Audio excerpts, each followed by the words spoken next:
Assalamualaikum warahmatullahi wabarakatuh. Halo teman-teman semuanya, kembali lagi bersama saya Ibrahim DJ Kama dengan NIM 311423069. Teman-teman, di sini saya akan mengajak kalian semua untuk melihat latar belakang dari Provinsi Kalimantan Selatan. Oh iya, bukan dari latar belakangnya juga, tetapi kebudayaan yang berada di provinsi tersebut. Maksud dan tujuan saya mengajak kalian karena saya di sini ingin memenuhi tugas dari pemahaman lintas budaya yang diampuh oleh dosen Dr. Herman Didipu SPD MPD. Oke teman-teman, jangan lama-lama lagi, mari kita saksikan latar belakang Provinsi Kalimantan Selatan dan juga kebudayaan yang berada di Kalimantan Selatan. Provinsi Kalimantan Selatan berdiri pada tanggal 1 Januari 1957 dengan dasar hukum Undang-Undang Nomor 25 Tahun 1956 tentang pembentukan daerah-daerah otonom Provinsi Kalimantan Barat, Kalimantan Selatan, dan Kalimantan Timur. Sebelumnya, ketiga provinsi tersebut berada dalam satu provinsi, yaitu Provinsi Kalimantan. Pada tanggal 23 Mei 1957, Provinsi Kalimantan Selatan dipecah menjadi Provinsi Kalimantan Selatan dan Provinsi Kalimantan Tengah dengan diterbitkannya Undang-Undang Darurat Nomor 10 Tahun 1957 tentang pembentukan daerah Swantara Provinsi Kalimantan Tengah. Kalimantan Selatan beribu kota di Banjarbaru dan memiliki semboyan Wajah sampai Kaputik, yang artinya bekerja sampai selesai. Provinsi Kalimantan Selatan terdiri atas dua kota, yakni Banjarbaru dan Banjarmasin, dan memiliki 11 kabupaten, yakni Kabupaten Balangan, Kabupaten Banjar, Kabupaten Barito Kuala, Kabupaten Hulu Sungai Selatan, Kabupaten Hulu Sungai Tengah, Kabupaten Hulu Sungai Utara, Kabupaten Kota Baru, Kabupaten Tabalok, Kabupaten Tanah Bumbu, Kabupaten Tanah Laut, dan Kabupaten Tapin. Oh ya teman-teman, luas daerah Kalimantan Selatan yakni 744,23 km atau sekitar 6,98% dari Pulau Kalimantan, sedangkan luas wilayahnya adalah sekitar 38,744,23 km atau 6,98% dari luas Pulau Kalimantan dan 198% dari luas wilayah Indonesia. Dan data jumlah penduduk Kalimantan Selatan untuk sekarang tercatat 4,3 juta jiwa.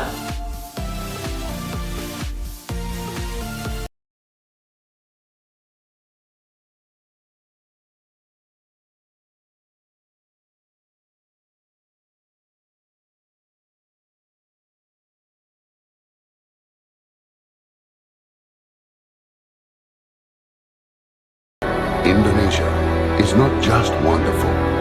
Indonesia is a wonderland. Kota baru gunungnya Bamega, Bamega, Bamanaku di Salakara, Bamanaku di Salakara.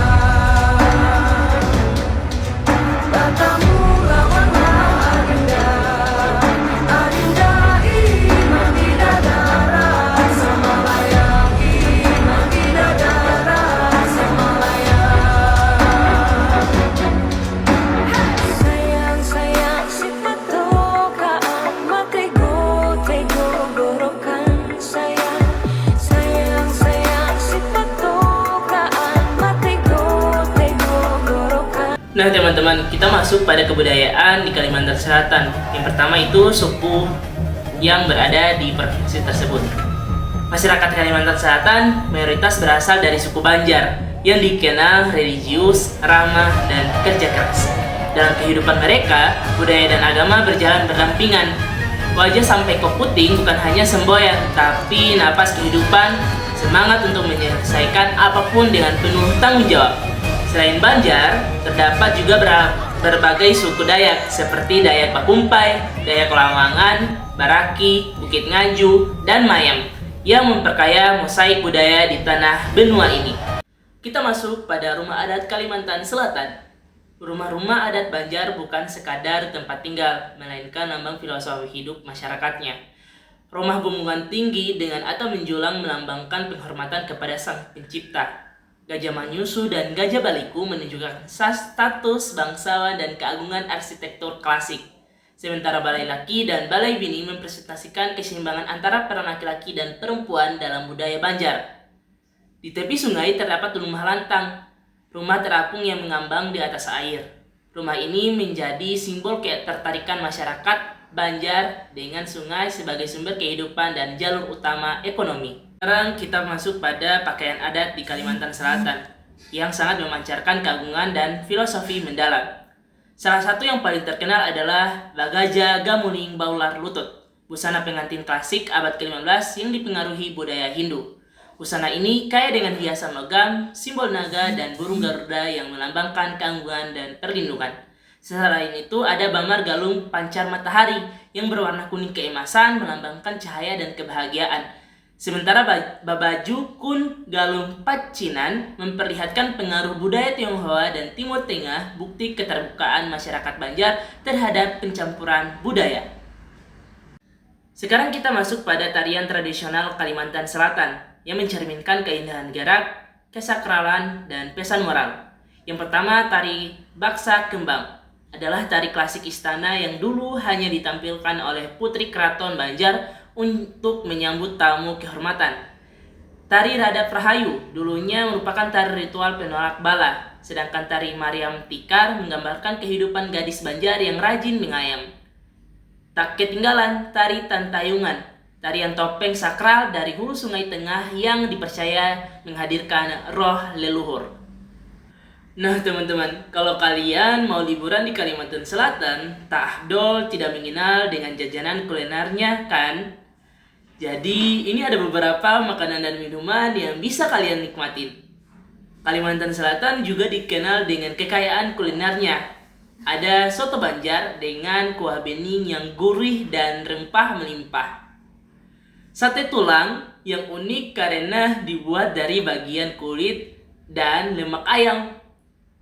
Mandal, fermentasi kulit campedak yang menjadi lauk lezat, serta gangan asam Banjar, sayur berkuah kuning dengan rasa asam segar.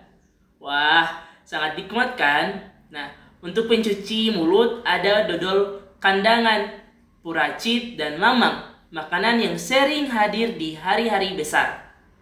Adapun minuman seperti laham bambu, sirup limau, dan teh gaharu Banjarbaru memberi kesegaran alami di tengah panasnya Kalimantan Selatan. Oh ya teman-teman, di Kalimantan Selatan memiliki alat musik tradisional, di mana alat musik tradisional ini menjadi jantung kehidupan seni Banjar.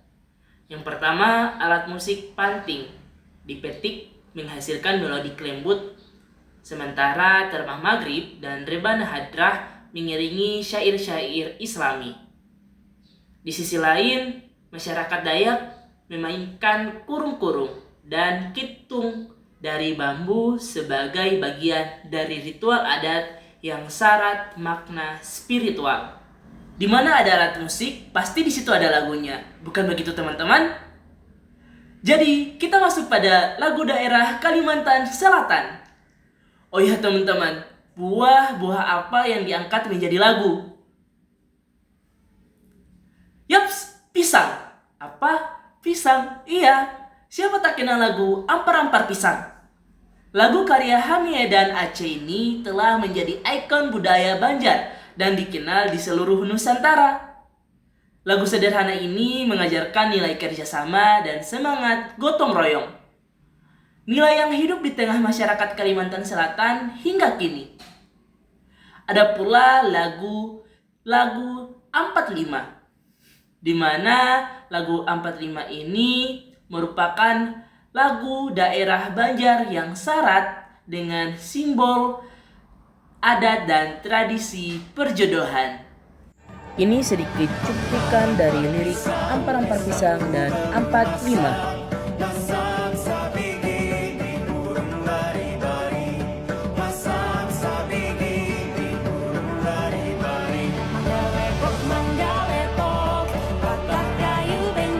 Bengkok dimakan api, bengkok dimakan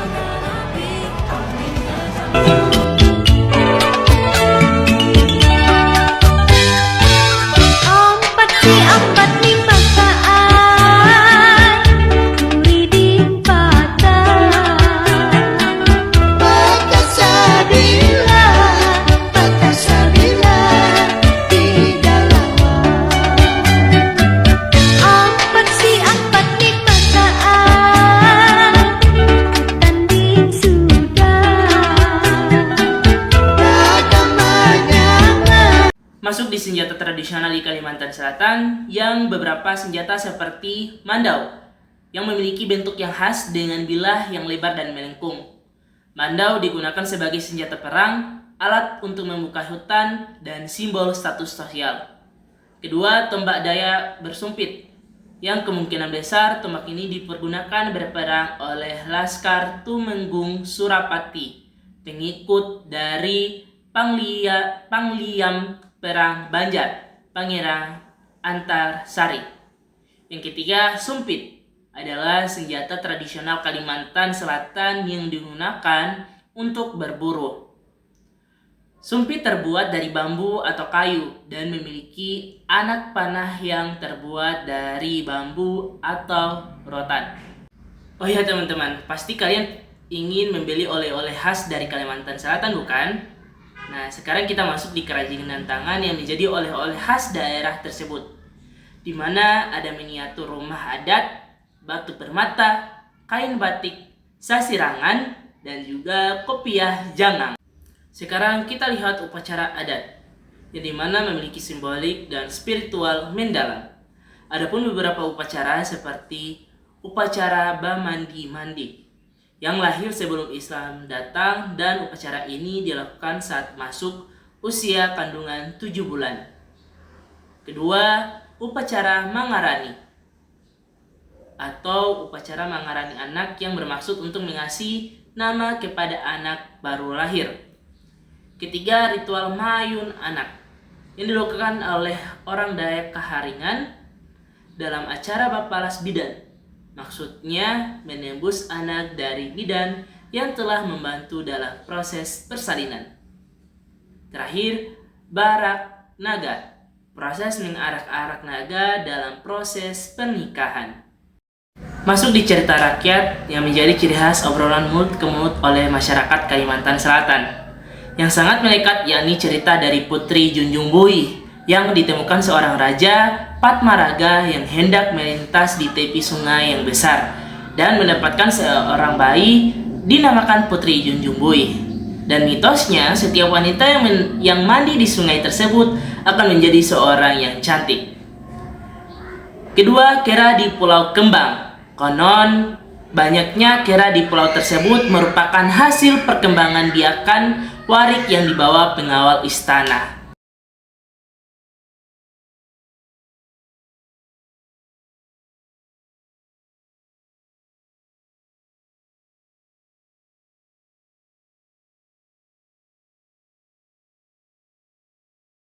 Masuk pada kepercayaan masyarakat Kalimantan Selatan. Dalam sistem religi orang Banjar, pengaruh kepercayaan yang telah hidup sejak zaman prasejarah yaitu kepercayaan Kaharingan, yang dianut oleh salah satu suku bangsa Bukit Hulu Banyu, yang menganggap bahwa kekuasaan atas alam semesta dan segala isinya berada di tangan penguasa tertinggi kehidupan manusia, yaitu Nining Baharata.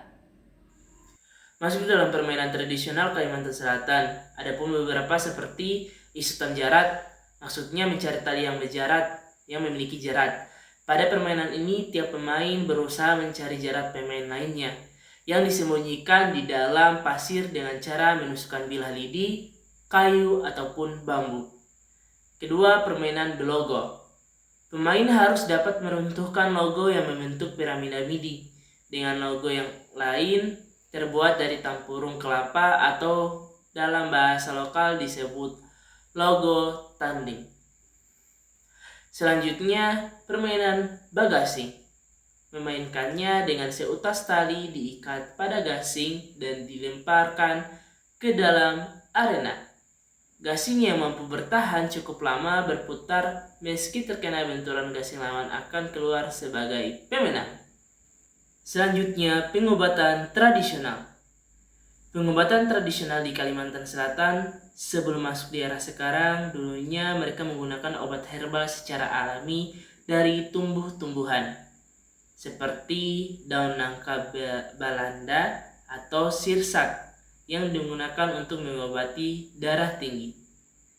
Bawang Dayak digunakan sebagai obat kanker, kerai atau mentimun untuk darah tinggi atau hipertensi, kanas atau nenas mengobati kolesterol, dan juga umpah bungur atau akar bungur yang mengobati penyakit mah.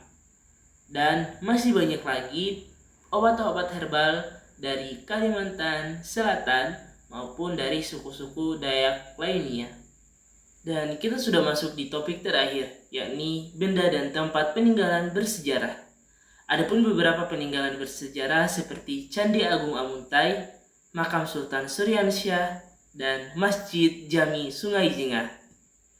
Dan masih banyak lagi peninggalan-peninggalan bersejarah.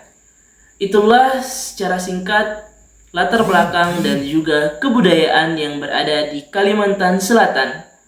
Untuk itu teman-teman, semoga video ini bisa membantu kalian dalam mengenali kebudayaan-kebudayaan yang berada di seluruh Indonesia, terutama di Provinsi Kalimantan Selatan.